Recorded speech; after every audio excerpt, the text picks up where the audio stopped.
Folsom City Council for September 28th, 2021. Will you please call the roll? Council members Chalem Chella. Here. Howell. Here. Rodriguez. Here. Aquino. Here. And Kozlowski. Here. And if everybody will please stand and join me for the Pledge of Allegiance. I pledge Allegiance to the flag of the United States of America and to the republic for which it stands, one nation, under God, indivisible, with liberty and justice for all. Okay, now normally we would go immediately, or actually, do we have any agenda updates? Let's do that. Yes, Mr. Mayor, you do. You have amendments to items number 5 and 10, and you have additional information in the form of comments on item number 13. All of that is available to the public at the back table. Okay, fantastic. So we would normally do business from the floor first, but we are actually going to take a moment to recognize a longtime city employee. So, Mr. Nugent, will you please join me down in the middle here?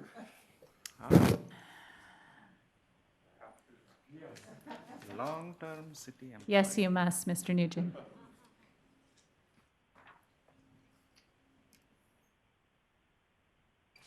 Thank you.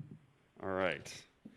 So Dave Nugent here is our Public Works Director currently for another few days and is retiring very shortly. He stopped wearing a watch. That's how close to retirement he is. So this is for you, and I'm going to read this resolution. Honoring Dave Nugent for his outstanding service to the city of Folsom. Dave Nugent first joined the city of Folsom over 24 years ago as an associate civil engineer, was later promoted to senior civil engineer, and then promoted once again to public works and utilities section manager. Dave Nugent was named Public Works Director in January of 2017. Dave Nugent's figurative handprints, footprints, and brain prints can be found on nearly every square inch of the city of Folsom. He brought the construction of Lake Natoma Crossing over the finish line. He brought back Folsom's historic truss bridge. He completed the historic district parking structure. Dave Nugent designed and oversaw the Folsom Auburn Road widening project. He oversaw the East Bidwell widening project. Dave also oversaw the construction of the historic Folsom Station Plaza. He managed the historic district facade improvements. He was integral in the planning and construction of Folsom Lake Crossing. He oversaw the city's pavement and management plan. Dave is an engineer in every sense, constantly and expertly initiating, conceptualizing, analyzing, tinkering, perfecting, and most importantly, delivering with exceptional results and products. What Dave did best of all throughout his extraordinary city career was lead projects, and most importantly, people in the very best way. He led right through tough financial times, he led through the pandemic, and he is still leading. So, therefore, I, Mike Kozlowski, Mayor of the City of Folsom, on behalf of the Folsom City Council and the citizens of our community, do hereby extend commendations of the highest order to Dave Nugent and wish him every good thing in his well-earned retirement. Approve this 28th day of September 2021.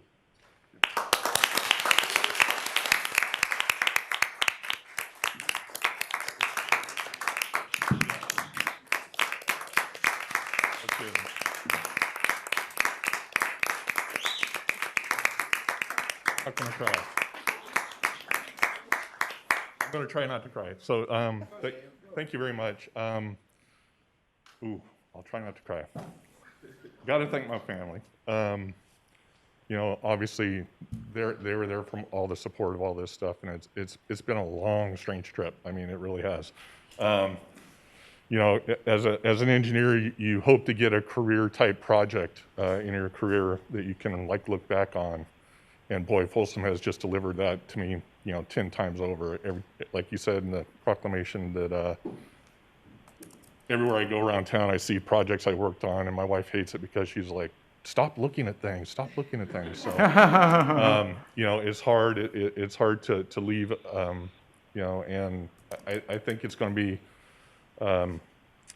be difficult to still live here and not be engaged as to the level I was. So, but I made promises to everybody in the department. I'm not going to be calling and hounding people about issues that I see. The city's in good hands. Dave, you can sit next to Bob Holderness. No, I won't do that. No. Yeah. There is an opening on each. No, I'm not going to do that. But no, it's been a wonderful career here, and I thank everybody, the council and city manager. It's been an honor to serve. So that's all. Thank you. Awesome.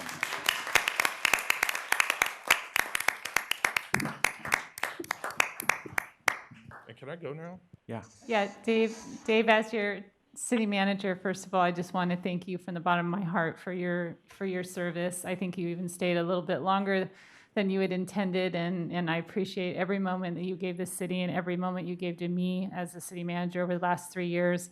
I turned to you with questions large and small, with projects large and small, and you deliver it all with amazing grace, amazing expertise, and creativity. And I just wish you joy and happiness with your lovely wife and family going forward. And what I most want to say is they want to go to dinner with you, so please go home. You're dismissed for tonight. I just want to add to that, Dave, because I'm maybe other than Bob Holderness and perhaps Mark Ragavan, I'm not sure. I have known you for the entire time you've been working for the city of Folsom, because you came, I think 3 years after I went on the planning commission. So thank you for all of your work and for your friendship and your geekiness. You know I love that part about you. And I'm just glad that you are still going to be in town looking at stuff, even though he says he's not going to. We both know he will. Thank you for everything you've done. Awesome. Awesome. Very good. All right, we're going to return to our agenda. I'm really serious about that, Dave. Like, you can go. I'm gonna do a drive-by of Dave's house in a couple months and make sure he's not putting any organic waste into the garbage. Very good. All right, so returning to our regular agenda, have a lovely evening, Nugents. The business from the floor. Right now you have, We have some more. going to say you have 2 requests to speak. It looks like you have 4 requests to speak. Okay. First will be Vinod Balakrishna, who will be followed by Takuro Suzuki. Great. Come on down. Yeah, and for those of you that don't know, the business from the floor is an opportunity for people to address the council on topics that are not already on the agenda. Any topic is fair game. You get 3 minutes normally to present. We'll let you get through this one. Thank you, thank you. All right. Respected Mayor, respected Councilman, Councilwoman, ladies and gentlemen. My name is Vinod Balakrishna. I'm the president for the Folsom chapter of APAPA. APAPA is a national organization, a non-profit organization, which has more than 35 branches across the country. And one of our mission is aiming to develop the next generation impactful leaders in the public, private, and the non-profit sector. And we do that with various activities that we do, including voter registration, civic engagement, and specifically the internship program that we do every year after year. The Folsom chapter started in 2019. We started with a summer internship program with the city of Folsom. Due to pandemic, we couldn't continue that last year, but this year we got an opportunity again to work with the city, and we want to demonstrate that work that we did. Not only just to impress upon the type of activity we did, as well as how the kids actually performed on those projects, we also like to give an appeal to the City Council on giving us such more opportunities where we can inspire our next generation in the community about how to give back to the society, how to get engaged with the civic bodies, how to really learn from the leaderships. So looking forward for more projects and more events with the city in the future. So let me play this video, followed with a couple of like a couple of speeches from the kids who actually participated in the program. So they will be following me. Great.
What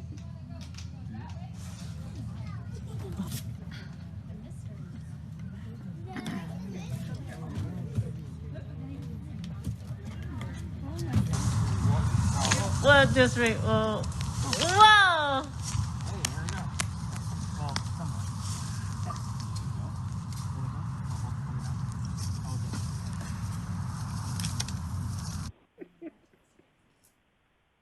Thank you, Siri. Thank you.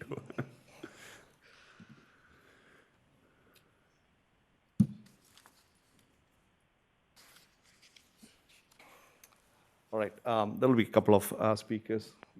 Follow me.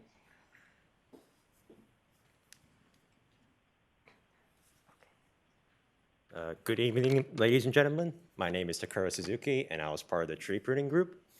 On the first day of work, Tim showed us how to properly trim a tree. The demonstration was long and thorough, and I remember realizing how much effort it would actually take to properly trim a tree. A few weeks later, after I'd done my work, I remember a fire had burned on one side of a trail that I had worked on. And I realized that my work may have prevented the fire from spreading even further. And I now have a newfound appreciation for any tree that has any pruning on it, whether it's for decorative purposes or more practical ones. Me and my teammates, we trimmed trees, put mulch in the park, cut down dead trees, and even pulled a tree out of the ground with 2 of my teammates. The work was hard and long, but on the end of some of the days, me and my teammates enjoyed some popsicles, and I even got to use a power saw on the last day, so that was cool. I want to thank the city for giving us tools and Tim for giving us guidance. I also want to thank YK and Carol for organizing the entire thing. And I also want to thank the parents who drove their kids to the work every day and my teammates who willingly subjected themselves to work in the terrible summer heat. My name is Takuro Suzuki, and thank you for listening. Oh, great job. Thank you.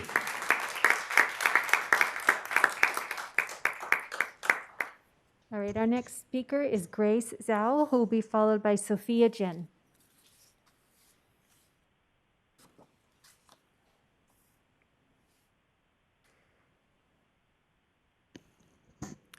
Good evening, and thank you for giving me this opportunity to speak.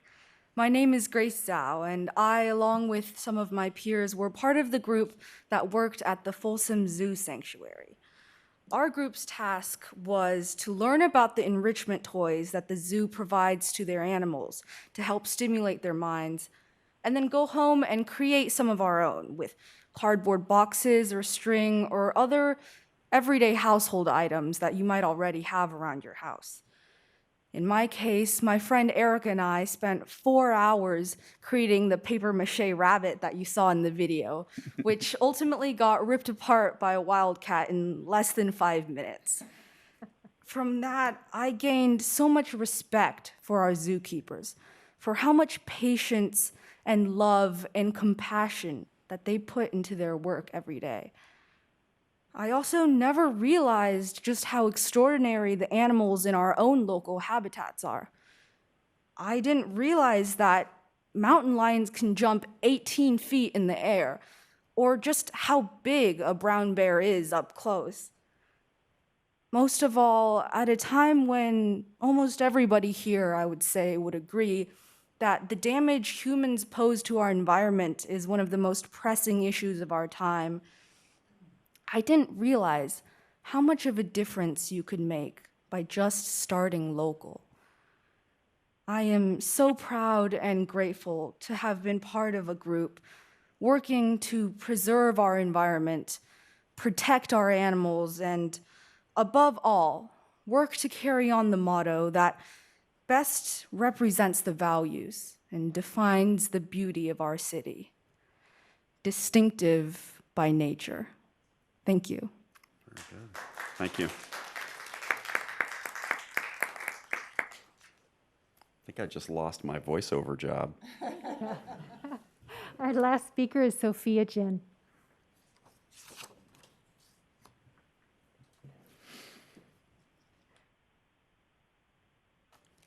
Good evening, ladies and gentlemen. My name is Sophia Jin, and I'm currently a junior attending Folsom High School.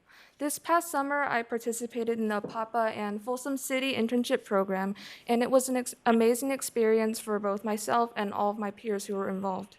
Over the course of a month and a half, our group collected information on the history, plants, animals, people, and geography of Folsom in great detail, working to replace an interpretive sign on a trail in Lexington Hills.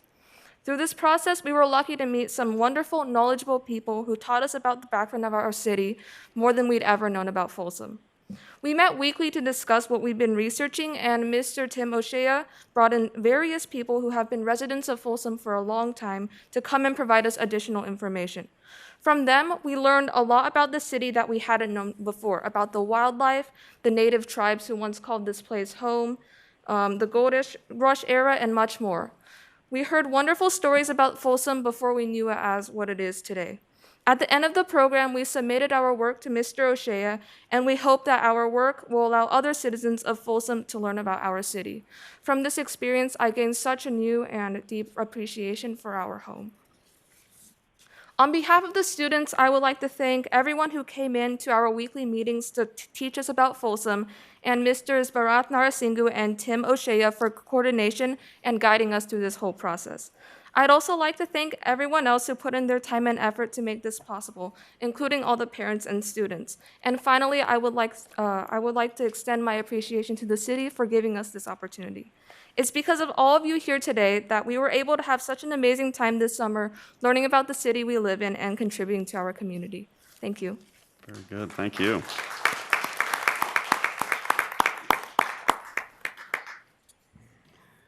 All right. Any other comments from the floor? Okay, we're going to move on to our first item. All right, your first item this evening is scheduled presentations. This will be a proclamation of the mayor of the city of Folsom proclaiming October 2021 as National Arts and Humanities Month.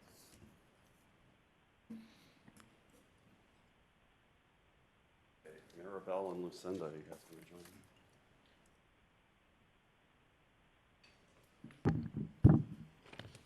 There you go.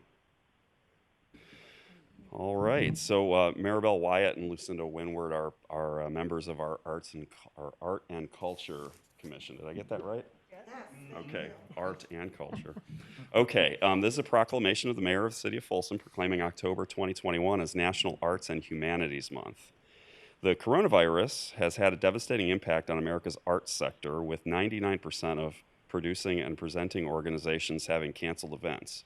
Yet the arts have helped collectively lead us throughout the darkest times of the pandemic, lifting our spirits, unifying communities, and jump-starting the economy. And the City Council recognizes that arts and cultural activities benefit the residents and visitors to Folsom, and they are a significant contributor to Folsom's quality of life. The nation's 120,000 nonprofit arts organizations, the National Endowment for the Arts, the National Endowment for the Humanities, the nation's 4,500 local art agencies, and the Arts and Humanities Councils of the 50 states and the 6 U.S. jurisdictions have regularly issued official proclamations on an annual basis designating October as National Arts and Humanities Month. The arts and humanities enhance and enrich the lives of many residents, and the arts and humanities play a unique role in the lives of our families, our communities, and our country. And the Arts and Culture Commission works with the community to increase public awareness of, understanding of, and participation in the humanities and the arts. And Folsom has a diverse and vibrant art scene, with local organizations providing opportunities for the public to celebrate and participate in performance, exhibits, and events throughout the year to embrace arts and humanities. Now, therefore, I, Mike Kozlowski, Mayor of the City of Folsom, do hereby proclaim October 2021 as the Arts and Humanities Month in the City of Folsom, and invite our residents to recognize the contributions of the arts to the community and attend these special cultural activities. Proclaim this 28th day of September 2021. So thank you. Do you want to comment?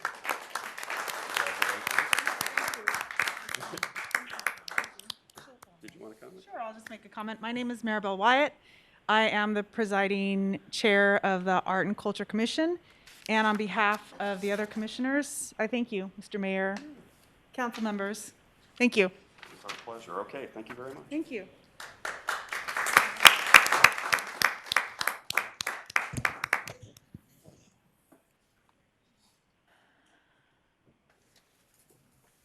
that brings us to the consent calendar this evening.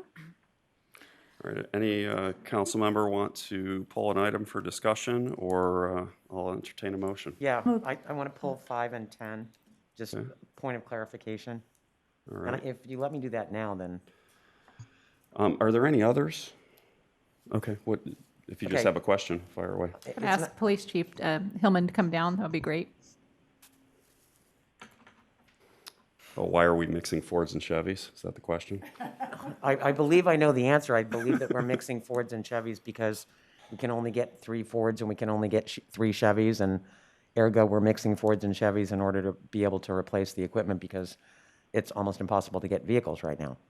Correct, and we have to do that using, this particular purchase is from our ARPA funds. Yeah. So we have to get those done by the end of the fiscal year. Yep. We have ordered Fords from the local dealership, it's just they're taking quite a while.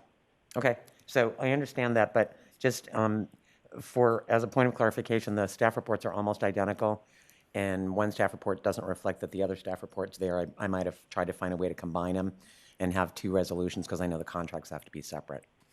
Yes, we had originally just got the 3 cars, and then we found, and did a staff report for that, submitted it. We found 3 more cars, and we just did a second one.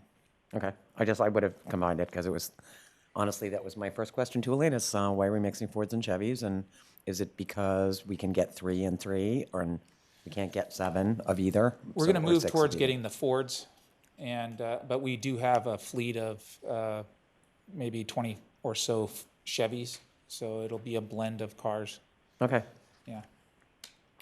that was it. That was your Otherwise, only I have no question? problem with it. Okay, well, I'll entertain a motion. I'll move 2 through 10 from the consent calendar. I'll second. Okay, we have a motion and a second. Please call the roll. Council members Chalem Chella? Yes. Howell? Yes. Rodriguez? Yes. Aquino? Yes. And Kozlowski. Yes. Okay, that brings us to our first public hearing. Yeah, your first public hearing this evening is item number 11. This is resolution number 10708. This is a resolution approving issuance by the California Public Finance Authority of multifamily housing revenue bonds for construction of the Mangini Place Apartments.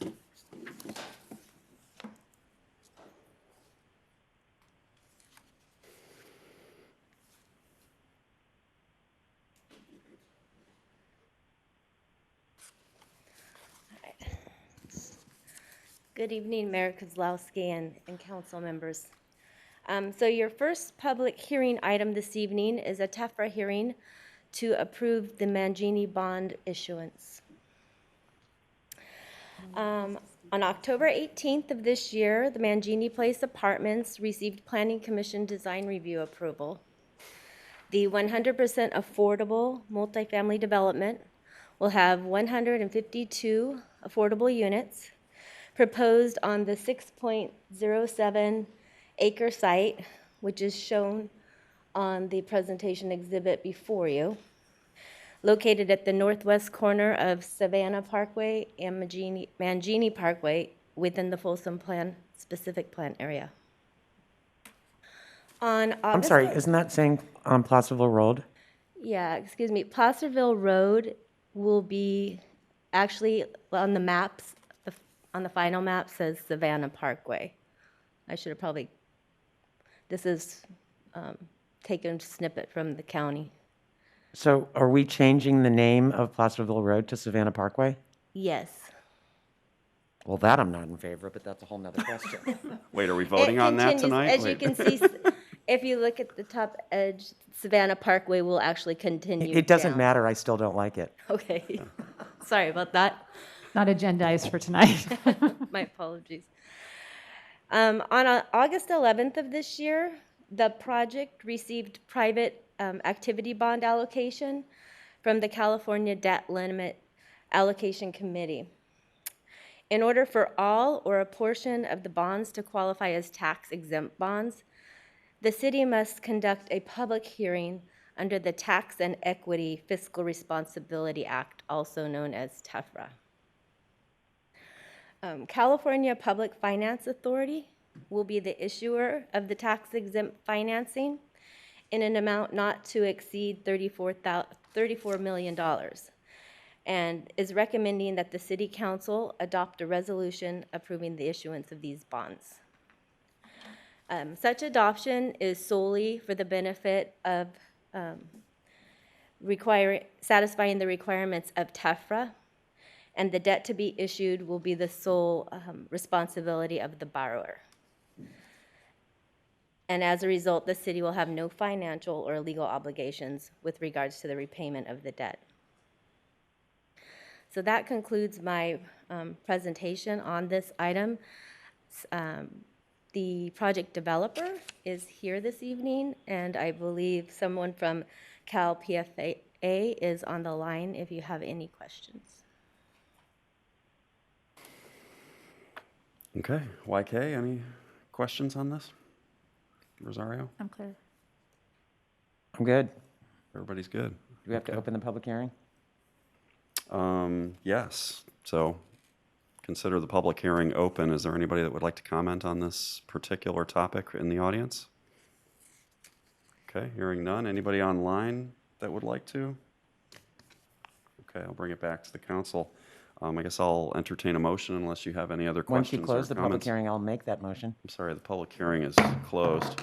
I'll move resolution 10708. I'll second. Okay, we have a motion and a second.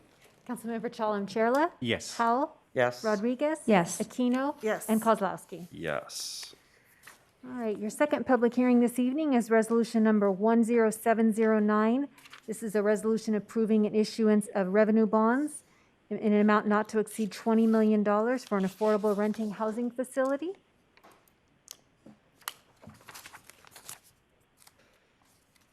For very low-income seniors. So is this going to be pretty much ditto with a new map? Yeah, I did it. Let it be on the record that the city manager is nodding in the affirmative. Having technical difficulty with the slide.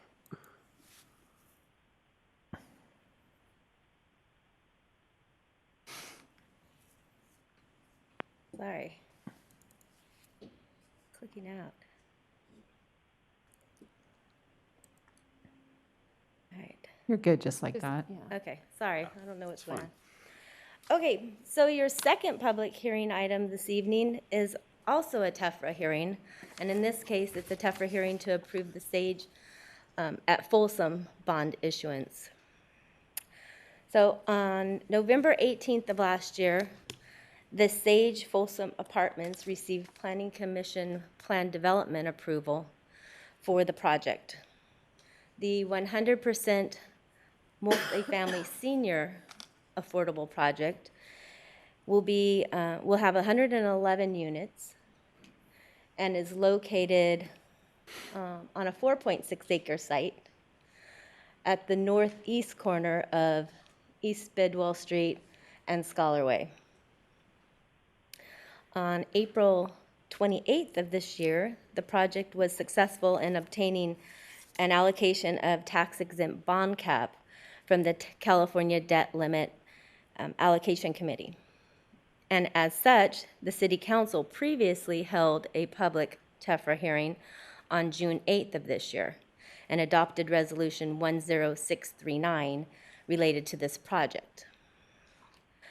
Following that approval, the address of the project changed from 89 Scholar Way to 75 Scholar Way. That's because it originally was associated with the church and did not have its own address at the time it came forward. In addition, the original project had 110 units, and the project now has 111 units. So based on these changes, a new TEFRA hearing is required. In this case, the California Municipal Finance Authority will be the issuer of the tax-exempt financing in an amount not to exceed $20 million. And City Council is being asked to adopt a new resolution, Resolution 10709, approving the issuance of these bonds. Such adoption is for the sole purposes of satisfying the requirements of TEFRA, and the bonds will be the sole responsibility of the borrower for repayment. As such, all financing documents will carry disclaimers that the loan is not an obligation of the city. And with that, concludes my presentation on this item. And again, USA, the project developer, is here this evening, Okay, as well as a member of CMFA great. on the line. Any questions from the council? Okay, no? Rosario? No questions. Nobody over here? I'm good. Okay, fantastic. I'll open the public hearing. Is there anybody in the audience that would like to comment on this particular project? Okay, hearing none. Is there anybody online that would like to speak on this topic? Okay, I'm going to close the public hearing. I'll move the resolution. I'll second. Okay, we have a motion and a second. Councilmember Chalem-Chella? Yes. Howell? Yes. Rodriguez? Yes. Aquino? Yes. And Kozlowski. Yes. All right, your next item this evening is old business, item number 13. This is a resolution of the City Council establishing a temporary residential permit parking program in the Folsom Historic District. Good evening, Mr. Mayor, members of the Welcome. council. Mark Rackovan, your engineering manager with the Public Works Department. If you'll bear with me, I need to track down my presentation here.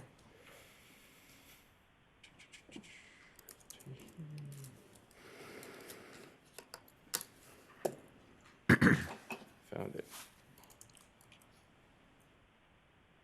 Oh, yep, hold on.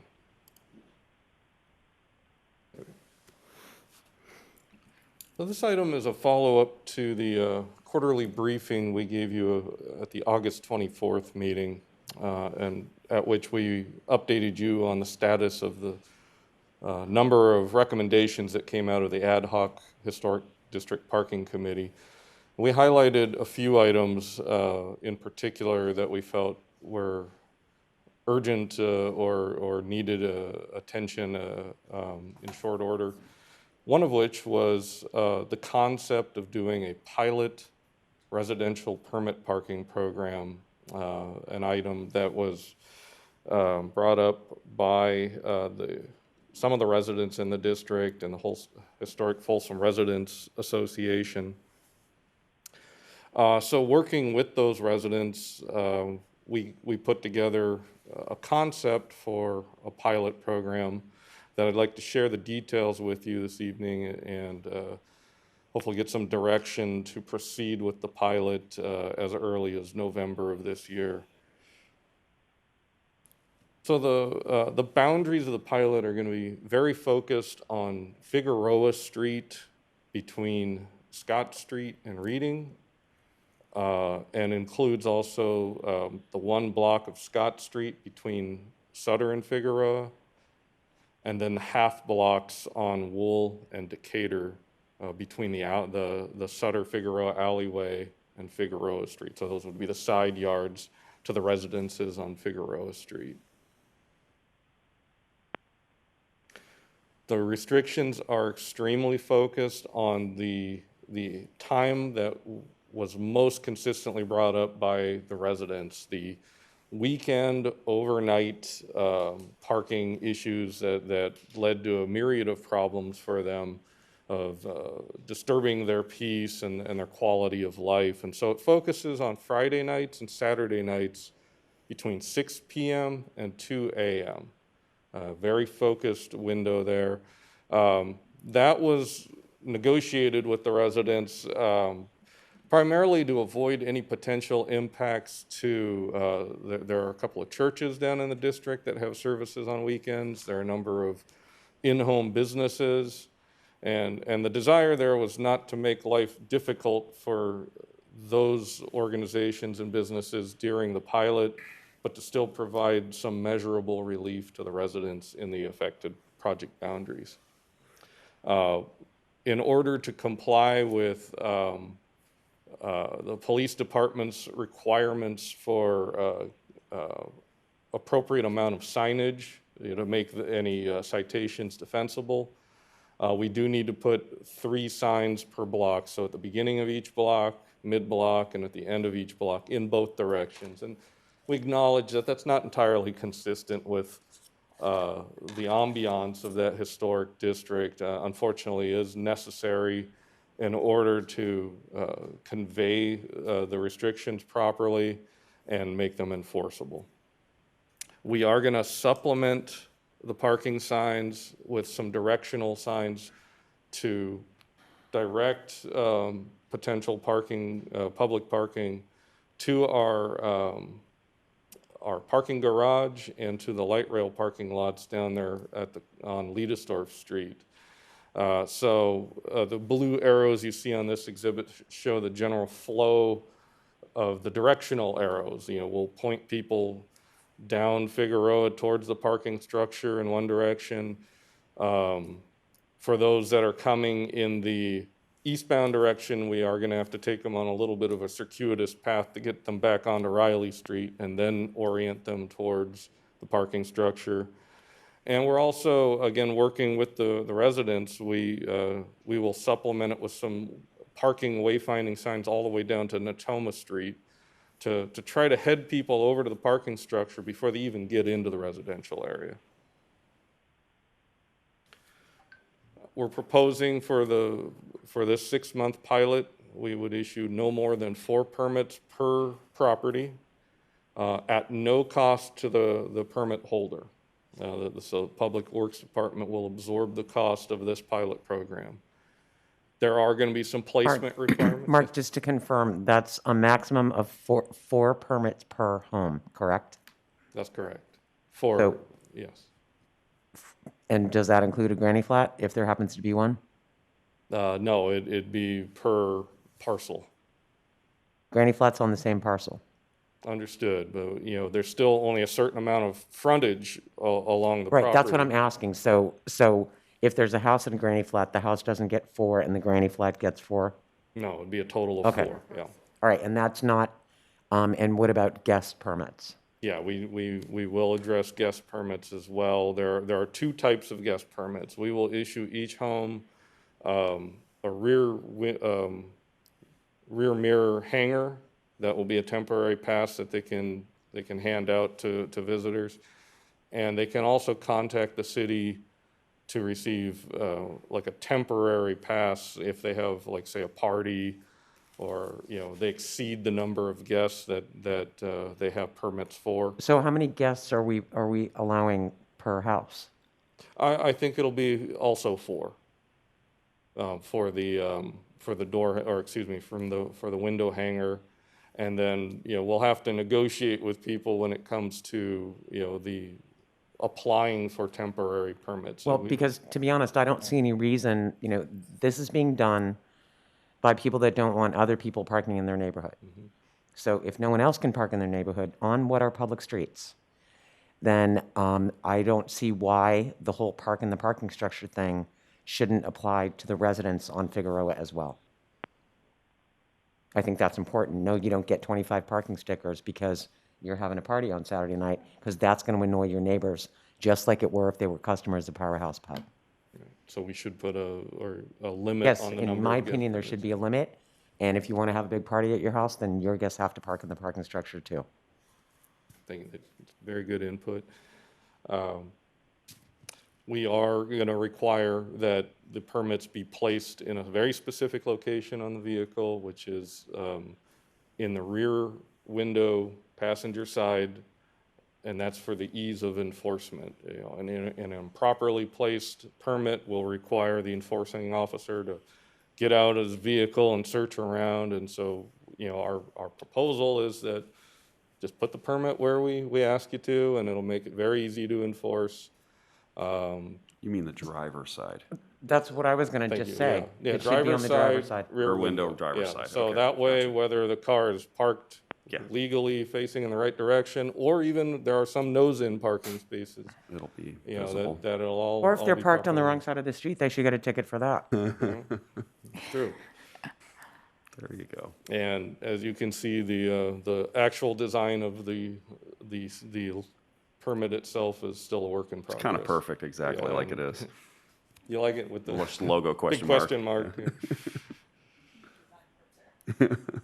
Enforcement is going to be key to this. One of the purposes of this resolution is to authorize us to make these permits enforceable, and it will be monitored. It's one of the performance measures that we're going to be looking at. The number of citations that get issued each weekend, hopefully a decreasing number, or or a number that starts at 0 and never goes up. So, and as I mentioned at the August 24th meeting, we would recommend that the parking fine be increased. It's currently very low, and we would like to bring an item before you probably in October to raise that to probably up to around $75 per citation.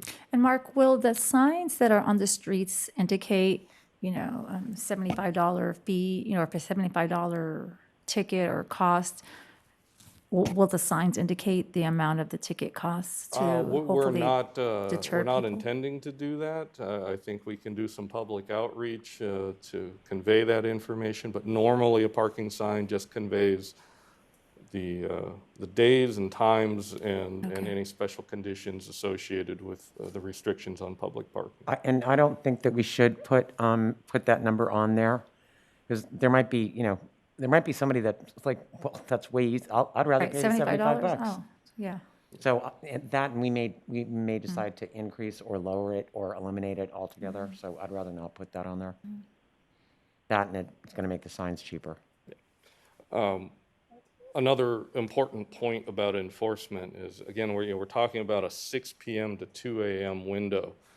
Most of the parking enforcement currently being done in the historic district is by our CAPS volunteers. Most of those volunteers are not available during that window, that overnight window when we might want to be doing enforcement. So we're either going to have to prevail upon the police department to task someone to do this enforcement, each weekend during the pilot, or we would have to retain somebody external, like a security and parking consultant to perform that task for us. So I'll work with Chief Hillman to see what options we have available in-house, and we'll go from there. It should be a very minimal cost regardless, because again, we're just looking at a couple of days a week and a few hours on each day.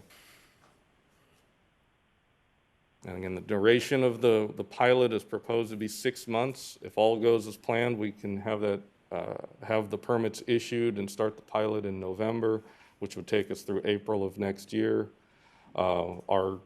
It might not be November 1st that we'll be up and running, but our goal is to have it ready before we get to the Thanksgiving holiday. And again, some of the performance measures that we're going to be looking at have to do with public parking occupancy. If we see an increase in parking over there in the parking garage and the light rail lots, that's one indicator of success, not an imperfect indicator, but it's one. The number of citations issued, as we discussed. And we're going to put together a resident survey for the end of the program to try to gauge whether or not there were any displaced parking that went into other residential areas that didn't have issues before, or if there are other concerns that we haven't identified that the residents can point out to us, or if the residents conclude that this was a successful program. I can assure you that the traffic's going to get moved into other neighborhoods where they maybe necessarily weren't complaining, because that's the nature of the beast. It's no different than the Christmas tree lighting. They're parked everywhere when there's a larger event. But are the communications that we got, I wasn't aware of this, but is the counting equipment at the parking structure not working? We did have a down period there. I haven't checked with Zach to see if we're back up and running again. We need to check and make sure that we're back up and running, because that's one way to easily determine whether it's working or not, because I've gotten a couple of text messages and there's a reference to that in 2 of these letters, I believe, that say that equipment's not operational. Yeah, We'll I check know. on that, I know Karen. we're on it. We're trying to get. We were trying to get replacement parts several weeks ago, so Okay. I'll get an update and let the council know. Okay. So again, our schedule. We've already done outreach. We're here this evening to receive council authorization. If we do proceed, we'll send out notices to the affected residents and explain the process for obtaining permits. We'll begin issuing the permits end of October, early November. And at the end of the 6-month pilot, we will report back to council on our performance measures and any other input that we've received, any other observations that we've made. Terrific. Thank you, Mark. That's the end of my presentation. Happy to take any Okay, questions. we definitely have some folks in the audience that want to comment on this, so council, I guess, questions right now first and then commentary later. Yeah, the questions, I know we are going to start the parking at 6 o'clock and so, right? When we put those signs in the winter, 4:30, 5 o'clock, it's going to be dark. So how we are going to make sure those signs are more visible? Nowadays, solar and the lighting is almost inexpensive. Please consider that one. I just want to put that out there so that the signs are visible for people. That way, it's not in the dark, they can't see it. Thank you. Mark, they're going to be regulatory colors, right? So they're going to be white with black trim? Yes, there'll be the MUTCD standard, Right. black with white trim, and then with the No, they're- retroreflective back. It's white with black trim. Did I say the other way around? Yes. Sorry about that. You're dyslexic tonight. I am a little bit. So will So YK, that will make it much easier because those signs are white with a black trim around them. And that's why they're done that way, so that they can be seen day or night. And they're highly retroreflective. And so every resident will have a citation, a permit. Those will be numbered, correct? Yes. And then, so if I lose mine for whatever reason, and then I need four more or whatever, then I just contact the city.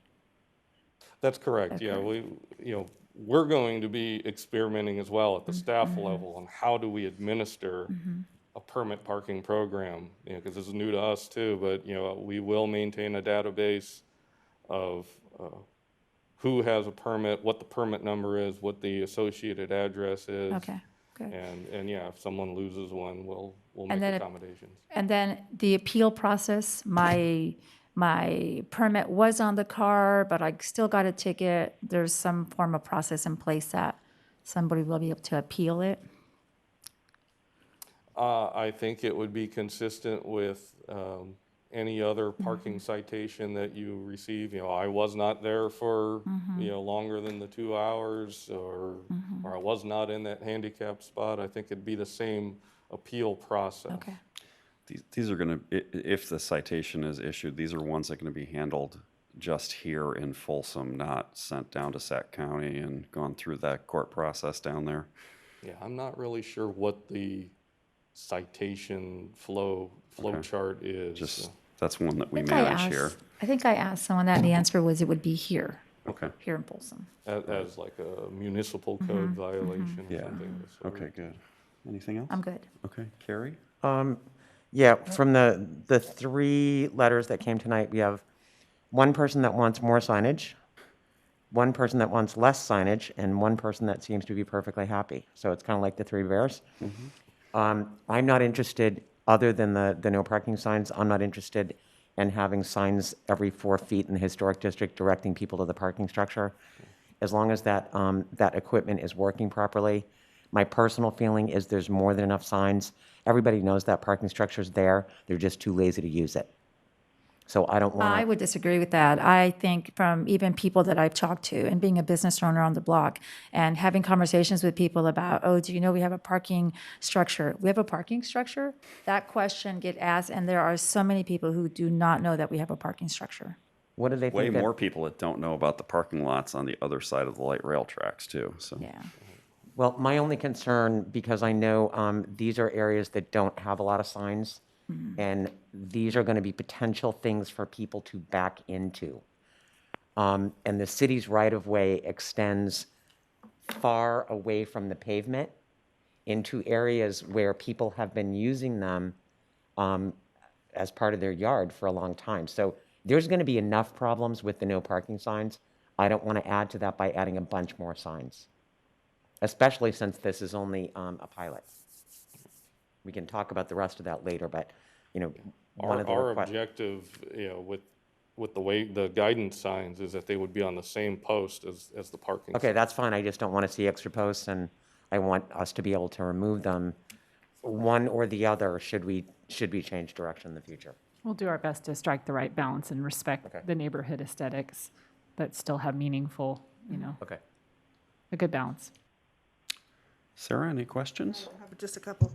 I understand for the resident permits, you're recommending a maximum of 4. Are you going to require proof of vehicle registration in order to issue those? We will certainly require proof of address, and if that has to be the vehicle registration itself tied to that address, that is one potential. You need to do that, otherwise people are going to go, they're going to show you something and say, I own these 4 cars. That's what's going to happen. I can just tell you for comparison, where my mom lives in Fair Oaks, they now have resident permit parking. And in order to get the resident permits, you are required to show proof of vehicle registration. At that specific. Yes. And it's the same at my house in Maine. If you want to get a beach sticker, you have to show a current registration at that address in the town of Ogunquit. And that's how we'll handle it. Okay. The sign that you're proposing, if I looked at that, I might think it said, no parking here unless you have a permit from 6 p.m. on Friday to 2 a.m. on Saturday. I'm not sure that that's really clear that it also means 6 p.m. on Saturday to 2 a.m. on Sunday. And I don't know how you would reword it succinctly, but We could just add a line and Yeah. just do Friday, 6 p.m. to 2 a.m. Next line, Saturday. Saturday, 6 p.m. to 2 a.m. It's an easy fix. okay. Yeah, good point.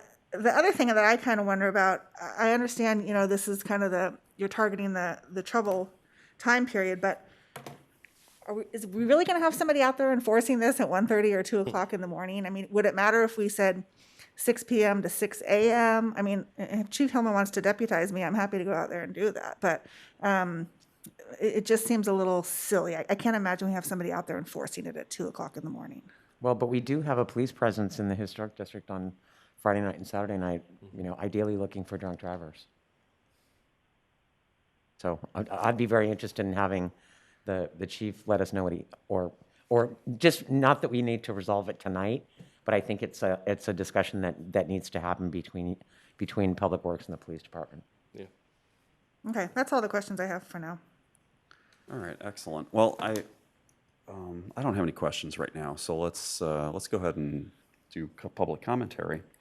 So if anybody wants to comment on this, we have a few people that have given us speaker cards. You still can do that if you haven't already. All right, our first speaker this evening will be Karen Holmes, and Karen will be followed by Jerry Burnell.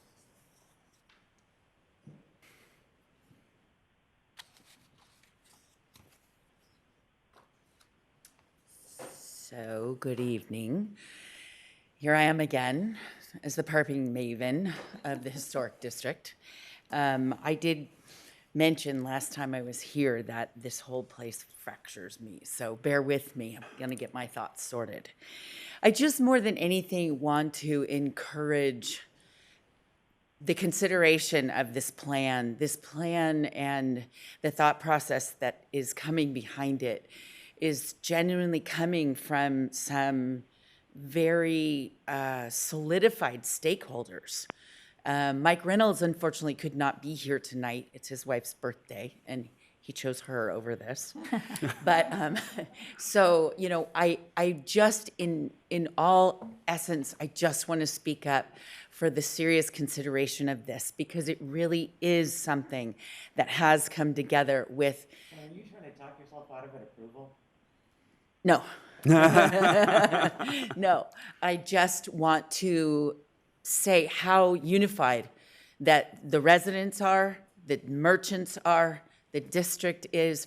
Mr. Mayor, you said to me a while back, bring me a plan when the residents will approve.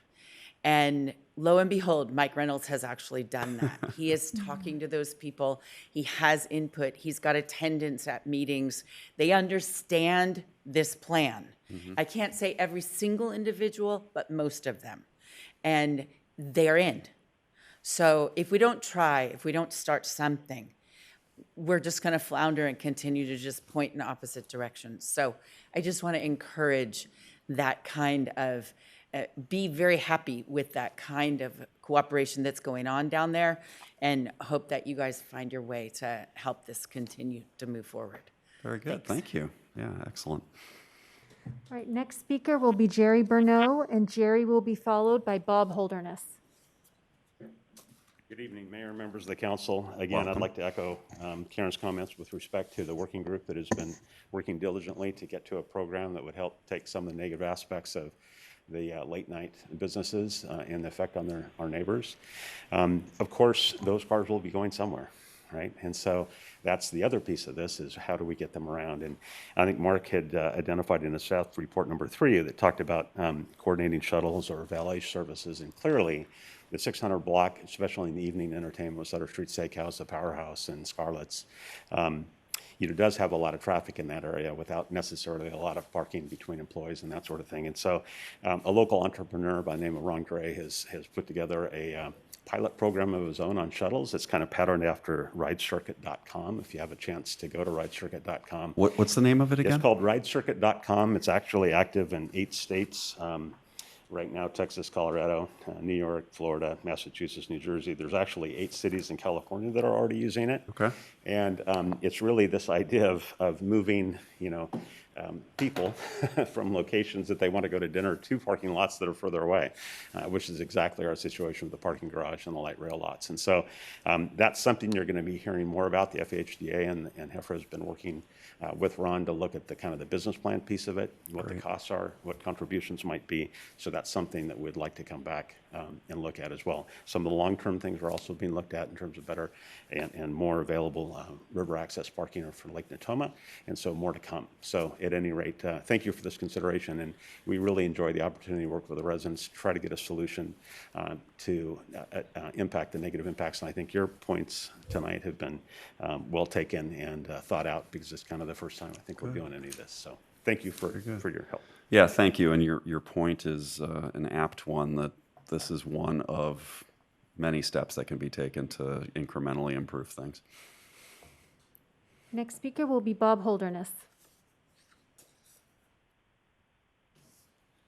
Mr. Mayor, members, Bob Holderness, and I'm fully vaccinated. I need to take this mask off while I talk because I mumble too much as it is. I just want to endorse the staff recommendation on this permit program.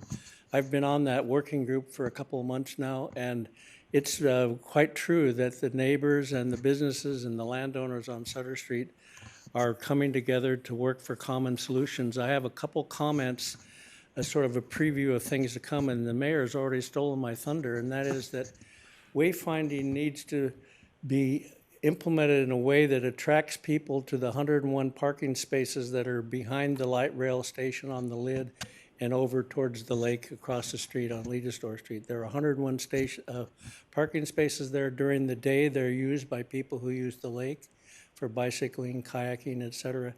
And at night, they're not used. And I know that because for about 6 weeks now, every time I go to Sutter Street at night, I park there. And there are usually 2 or 3 cars at night there, and 101 spaces, 97 of which are going unused. And that's because we don't have adequate wayfinding down there. I mean, if you think about it, if you're going to Scott's for dinner, parking there isn't much different than parking on the ground floor of the parking structure, and is actually probably better than parking on the top of the parking structure. But people don't know about it. That's why we need some wayfinding. One last thing very quickly. The city really needs to work with FHDA, HEFRA, and all the other interested parties and individuals to figure out how to get more parking down in the Sutter Street area for the businesses to thrive. I know I have 2 clients that are looking at adding about 35 parking spaces to the city's inventory of parking over what you have today. That doesn't sound like a lot, but 35 is better than 0. And I think that that's what this program, this permit program, is getting people to think about. How can we enhance and improve the parking in the historic district? And that's all to the good. Thank you, Mayor. Very good. Thank you. All right. Anybody else in the room like to comment on this? All right. We have a couple of comments that were sent in by email that Krista's going to read. Okay, so the first is from Bob Delp, who writes, "My name is Bob Delp. I live on the 600 block of Mormon Street, 1 block from Figueroa Street, where the proposed permit parking pilot program would be implemented. I support the pilot program not because I'm confident that permit parking will resolve parking and related public safety issues in historic district neighborhoods, but because as a pilot program, it could provide useful feedback on potential advantages and disadvantages of a long-term residential permit parking program. I have a few suggestions regarding the pilot program. One, I understand that no parking signage is necessary, but signage is inconsistent with the historic character of residential neighborhoods, so please use the minimum amount of signage needed to have a legally enforceable program. Two, increased use of public parking lots is identified as a performance measure of success. However, because there are many variables that influence public parking lot use, the evaluation should not assume a direct correlation with residential parking restrictions. Instead of predetermining measures of success for the pilot program, I suggest defining the data to be collected, as much detail as possible, and then assessing that data along with public input at or near the end of the 6-month pilot program to see what it indicates. 3, enforcement should be provided by the Folsom Police Department. Although assigning a portion of an officer's time solely to parking patrol might be an inefficient use of the city's law enforcement, the patrols could also provide much-needed increased enforcement of other traffic-related violations in the historic district and could be a substantial incidental benefit of the pilot program. 4, consider opportunities to advise Folsom residents of the pilot program and encourage use of public lots, including city newsletters and email blasts. Ideally, those communications would also advise residents of the city's intent to increase enforcement of all motor vehicle-related violations in the historic district. 5, lastly, while the pilot program could help determine if a long-term residential parking permit system might help to alleviate some of the existing parking and safety issues in the historic district, the outcome is unknown. In the meantime, the pilot program should not be viewed as a justification to grant parking variances that may be requested for future development in the historic district. Thank you for your consideration.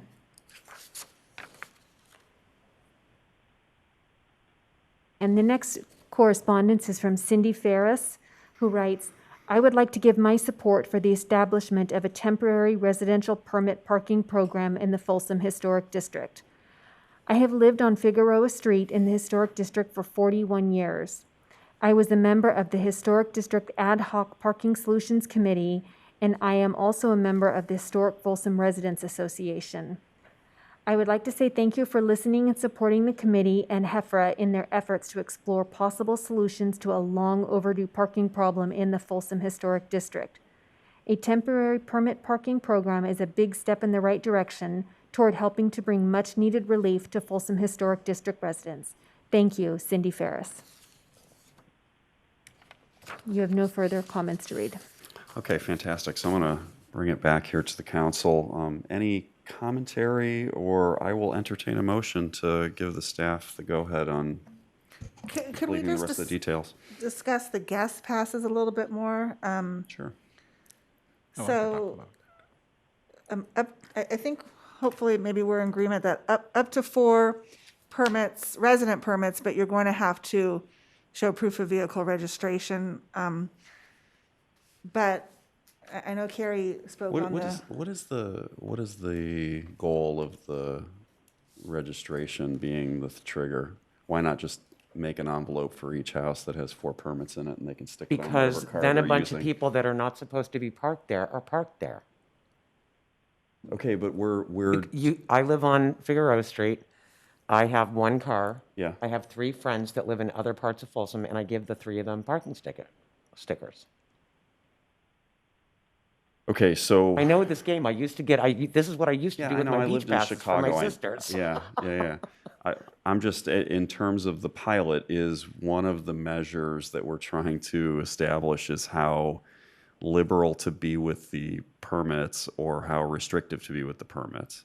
And people whose cars are not registered on Figueroa or one of the permitted locations have no business having permits. Okay, so you're trying to make sure that it is a car that the belongs registration address matches the residence. Yes. Okay, it's not about whether the car's registered or not necessarily. No. The car's got to be registered to that location. Okay, all right.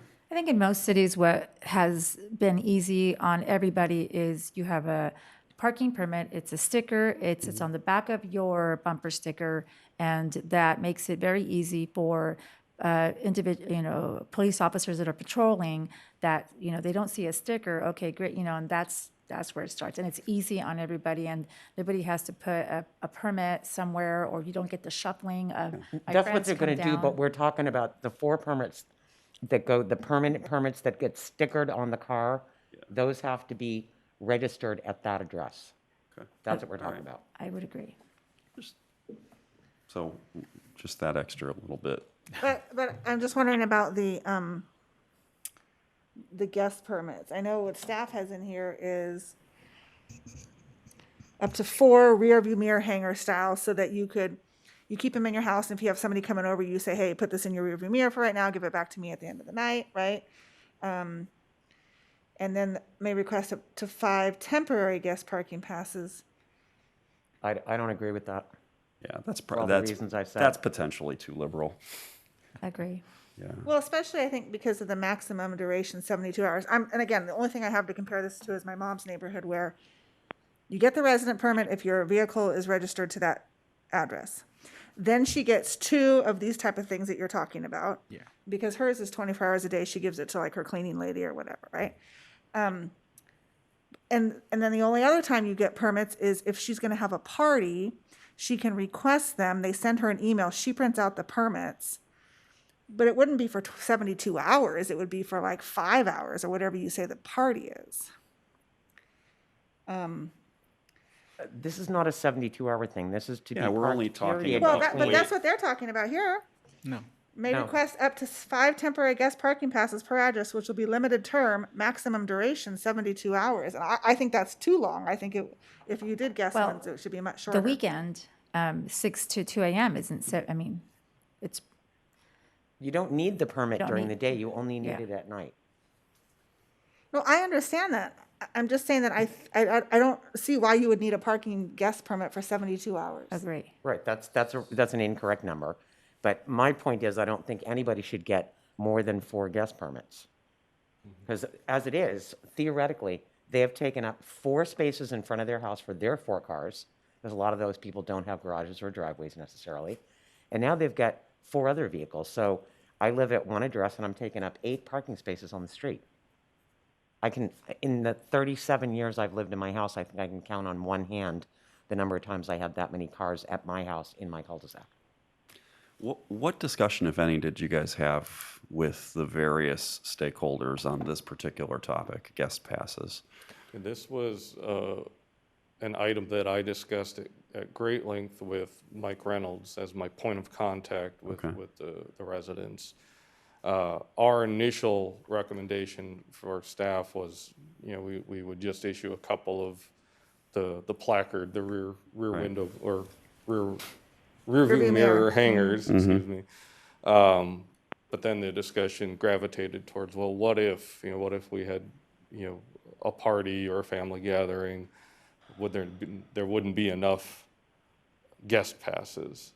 And, looking at using other programs as a model, you see very consistently that there are opportunities for people to request temporary parking.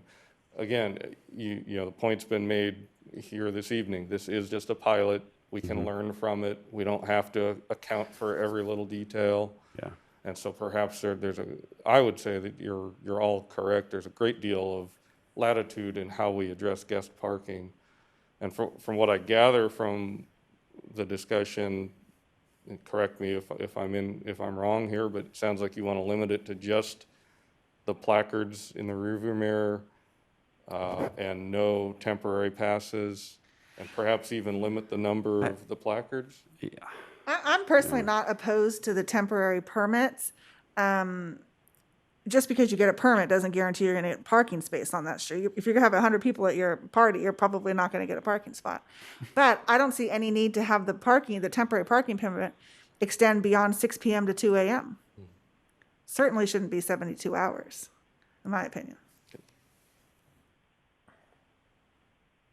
The 72 Well, I mean, hours is completely irrelevant. That Yeah, needs to correct. go away. Well, it's in the staff report. It's just so it's a question of whether a temporary parking permit allows you to park from 6 p.m. on Friday to 2 a.m. on Sunday, or just till 2 a.m. on Saturday, right? So is it a 1-period pass or a 2-period pass, right? So it's really not 72 hours. Actually, it's 32 hours or whatever that is. Yeah, No, I it's guess my it's a opinion 60 is I want you to test out what you think will work and then adjust as we go when we learn some information about it. But I personally, I mean, just thinking about my life, the number of times I would have a need for more than 4 guest passes. I mean, I have one big party once a year at my house, so I wouldn't need that very often. And I'm assuming that. You guys are antisocial.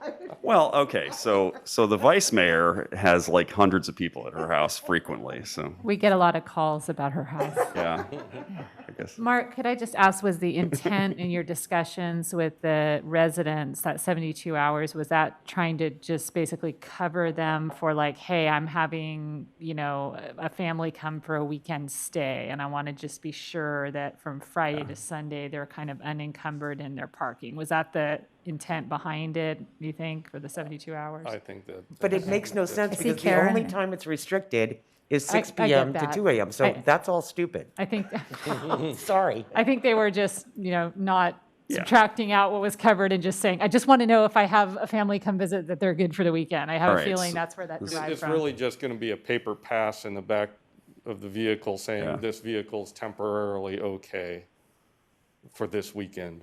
Okay. Well, do what you think's Make best. make sure people have a good reason. Okay, what That or other make them questions? walk with their luggage from the parking structure.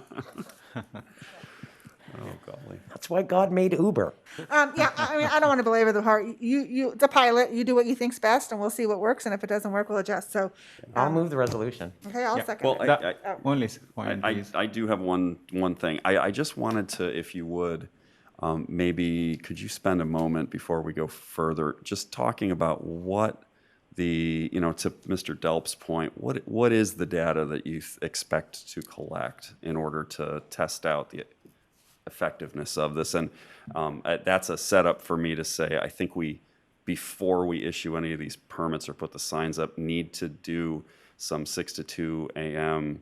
counts, not only on Figueroa and in the historic district, but up on the couple of streets towards Natoma, just to make sure that we have a baseline number of what's happening typically on the street that's up the hill where we're not doing the permits, so we can test whether we're pushing cars away from Sutter Street or towards Sutter Street. That's all. We're going to find out from the other neighbors. Oh, yeah. I mean, I'm expecting to get that kind of commentary, but I would like to actually, I guess I'll volunteer to go out and count cars at 2 a.m. occasionally. So.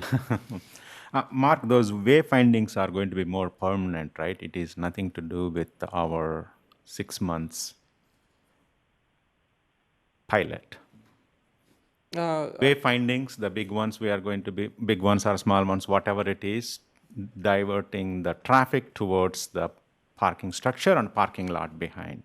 I think they certainly can be, but I think that will be based off of the feedback we receive from the residents, that are going to have those signs on their street. No, I think YK is referring to free parking. The ones on arrow, Natoma all Street. will those stay in place after the pilot? Certainly the ones in Natoma, Okay, yeah, we would exactly. intend doing, the ones down by Riley and Yeah, Scott. exactly. That's great. Yeah. I know we are doing some new wayfinding ones to make sure it is more visible. Again, I'm going to repeat the same thing. Yes, they're going to be, once you have the light and reflection and all those, unless we make those eye-catchy. Again, I'm going to say this, when you enter into the Folsom South, the first stoplight, no one can miss it. And I have seen so many people missing traffic light, and Kerry Howley is she says all the time, people are missing it, right? I mean, that's true. So we have to do at least those permanent ways findings, some eye-catchy, that way it catches, hey, there is a parking spot on that side, go that way. That's my recommendation, that's all. YK, I'm sorry, but they're not seeing that sign. They're ignoring it. That's where I think, okay, I'm just making it as You're a so recommendation, Mark. Okay, you were so sweet. You think that it's just an accident that they run a stop sign or a red light. That's really cute, but that's not true. Thank you. So Rosario. anyway, that's all I have. Okay, Rosario, any last comments? I'm good. All right, great. I will entertain a motion. I will still move the resolution. And I'll second it. Okay, we have a motion and a second. Please call the roll. Councilmember Chalem Chella? Yes. Powell? Yes. Rodriguez? Yes. Aquino? Yes. And Kozlowski? Yes, and thank you, everybody, for pitching in on this one. I know it's been a lot of work for everybody involved, so thank you. Can't read that from here. Thank you. Okay, do I have a motion for that? All right, let's call the next item. Your next item is new business, item number 14. This is resolution number 10712. It's a resolution rescinding a prior resolution that's identified and approving an affordable housing loan for the Sage Folsom Multifamily Affordable Housing Development Project. Welcome back. Good evening again. Stephanie Henry, Community Development Department. All right, thank you. So this next item before you is the Sage at Folsom Affordable Housing Loan, Resolution number 10712. As previously indicated this evening, on November 18th of last year, the Sage Apartment Project received Planning Commission approval, design review approval for the 111-unit senior affordable apartment project. The site plan shows the project location at the northeast corner of East Bidwell Street and Scholar Way. The 4.2 acre site will have, again, 111 multifamily one-bedroom senior apartment units, and they will be affordable to low, very low, and extremely low-income seniors. Here is a rendering as well as a detailed site plan of the project.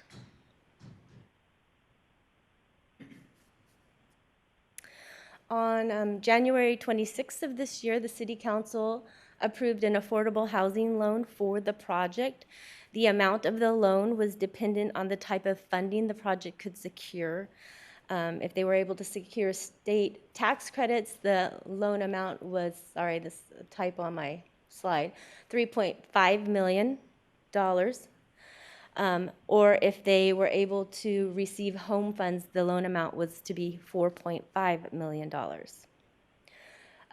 There was a term sheet associated with the city's loan approval for this project, and the term sheet included a net cost savings provision that made the city's loan closing contingent on future review by the city.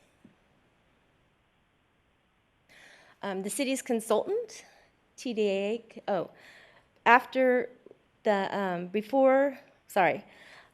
April 28th, the Sage project notified the city that it was successful in receiving tax credits. Furthermore, USA notified the city that they were going to be utilizing the Banner Bank and Bank of America as their debt and equity partners for the project. And as a result, they let the city know that some of the underwriting terms for the project had changed, so they provided the city with a new project pro forma. So the city requested that our consultant, TDA, review the project pro forma. And based on TDA's analysis, they determined that the developer's updated pro forma, they had a substantial net increase in the sources and only minor increases in the costs. And as a result of this, city staff requested that USA revise their project pro forma and reduce the city loan amount. After several meetings and ongoing analysis by TDA, the project developer, USA, was able to reduce the city loan amount to $2.75 million. It should be noted that an appropriation of $2.75 $0.75 million will be required from the city's housing fund, and this fund does not impact the city's general fund. This next slide just gives you an overview of previous loans that the city has provided to affordable housing projects and shows you the cost per unit. As you can see, Sage is coming in a lot lower than some of our other projects. I think this is because with this project, we had a new strategy of using the cost savings provision as part of our term sheet so that we could reevaluate the city's loan kind of at the end of the project once they have more of the project financing in place. And also because this is a project that has only 1-bedroom units. So with that, city staff is recommending that City Council adopt the resolution for Sage Senior Affordable Apartments with a loan of up to $2.75 million. And that concludes my presentation on this item. The project developer, Darren Brobowski, is here this evening if you have questions. This feels like a fairly non-controversial issue, but I'll ask, do you guys have any commentary or questions? No, it's definitely not a controversial issue. Thank you for negotiating whatever you did with the state to get those funds and all those. One question I have, how much is our total dollar amount? I know I asked this to Elena also last time in my agenda review. What is the total dollars? I know this is 2.75 millions.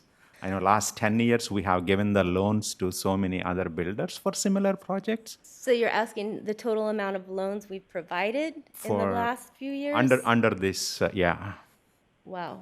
I don't have that total, but we can definitely, share that out to the city council. Yeah, because they're going to pay back that one with some interest Yes. rate. I think this one is 3% and deferred for some time and all those, right? So Yes. that's our reserve funds for future once they start paying back. That's the only reason I was asking that. Okay, so we do anticipate that we're going to be bringing another project forward. We'll probably in November that's requesting affordable loans, and I'll make sure to include in the staff report information on how much we've expended recently with these projects. Yeah. And then also, it'll provide an information about what our current fund balance is. Absolutely. Thank you. Okay. Thank you. Good question. I'm clear, Rosario, Mayor. anything? Okay. I'm happy to move the item once you open and close the public hearing. I am. Public hearing. It's not a public hearing? All Okay. right. Then I'll move the item. All right. I'll second. We have a motion and a second. Please call the roll. Councilmember Chalem Chella? Yes. Howell? Yes. Rodriguez? Yes. Aquino? Yes. And Kozlowski? Yes. Okay, we are to the city manager report and making record time on our city council meeting thus far. Thank you, Mayor. I just wanted to thank Lorraine Pagoni and the outstanding Parks and Recreation team for a great Mayor's Cup golf tournament on Friday, and I appreciate everybody's participation. Also, because our Environmental and Water Resources Director, Marcus Yasutaki, apparently had plenty of time, I have asked him to take over as Acting Public Works Director while we complete the recruitment for the Public Works position. We just said our farewells to Mr. Nugent, so I just thank Marcus for straddling both of those roles for a short time. The Folsom Veterans Day Parade is back and accepting entries. Thousands of participants will honor local veterans at the 21st Annual Wayne Spence Folsom Veterans Day Parade, which is Thursday, November 11th, and the parade will be held rain or shine beginning at 9 a.m. on East Bidwell Street in front of the Target Home Goods Shopping Center. And we're accepting parade entries through Friday, October 29th. As you know, we are in the middle of a public hearing process for transitioning Folsom to by-district elections. And so the next public hearing will take place at your City Council next meeting, October 12th at 6:30 p.m. And you can find out more at folsom.ca.us/district elections. And then finally, I wanted to share that I had the opportunity to zip out of the office today and have a wonderful field trip over to Fire Station 38, newly remodeled. Got a chance to tour around and see it with actual appliances and furniture and personnel and busyness, and it looked wonderful, and very excited to welcome this rejuvenated facility to Folsom. And that's all I have, Mayor. Fantastic. All right. YK? Awesome. I know Dave is probably having the wonderful dinner. Dave, wherever you are, thank you so much for all your service for, throughout these years. Congratulations and enjoy your retirement. And likewise, Officer Griffin, I think a week ago, the great man also, retired. And, I was standing very next to it when he was giving the last call from that radio. It was very emotional. I felt it. And, Chief was the one offering that. And I asked Chief after that, I said, yep, YK, that's what I go through when a part of my team separates.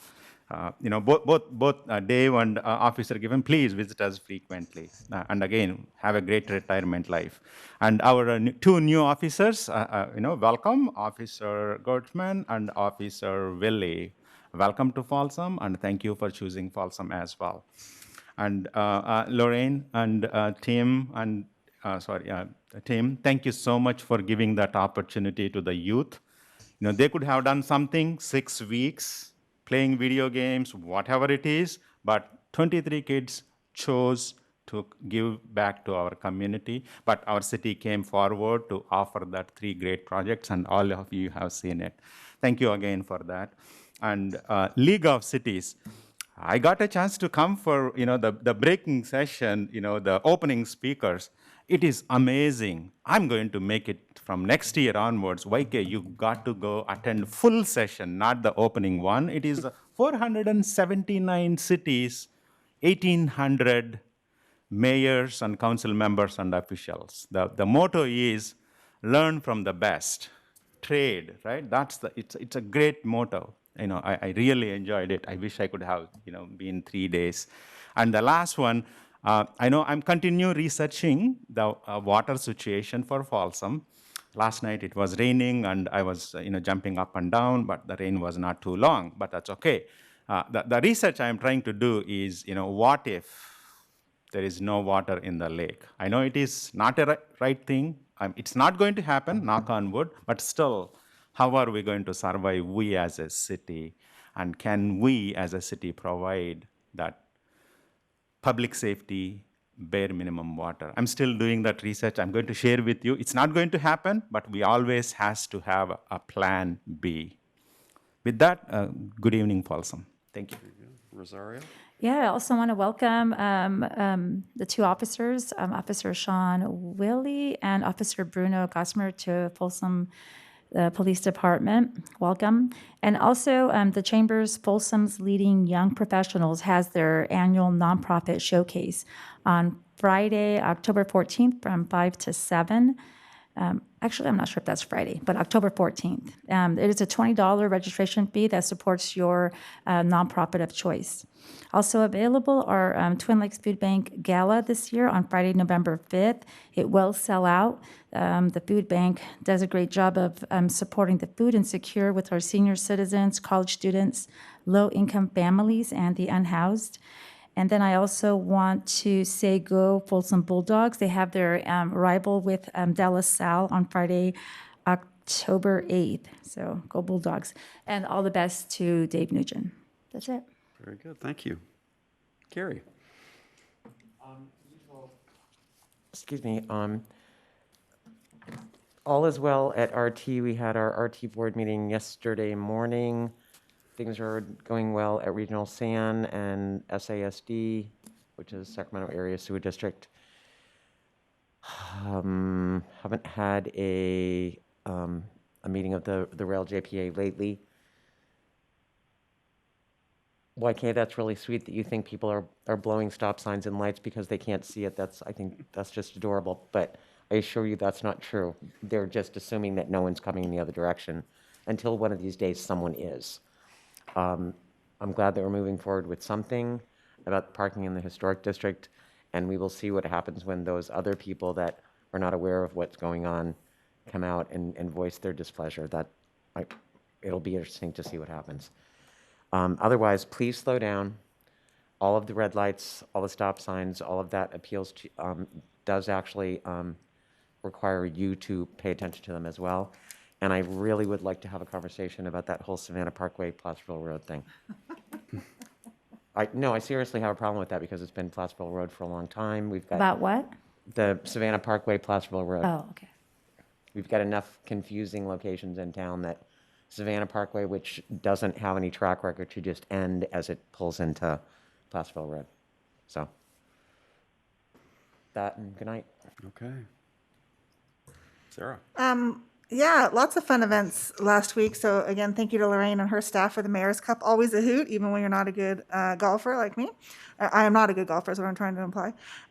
Also, thanks to the Greater Folsom Partnership. I thought Future Folsom was fantastic this year. A lot of enthusiasm and a reason to be positive about the future. I don't know how it's traditionally been done here at the city, but when I was on the school board, usually every member of the board went to the California School Board Association conference. So, you know, I don't know if that's something that interests us, but I found it very valuable and went to a couple seminars that were kind of centered around PERS. Incidentally, PERS has a lot of great videos on their website right now about, you know, the lowering of the discount rate and what that means, and the process that they go through every 4 years to evaluate their portfolio and that sort of stuff. So lots of good stuff if anybody wants to check that out. Today I attended the Citizens Advisory Committee for Folsom State Prison and CSP Sacramento. They just got word, I think it was yesterday or today, that all CDCR employees, volunteers, and visitors have to be vaccinated.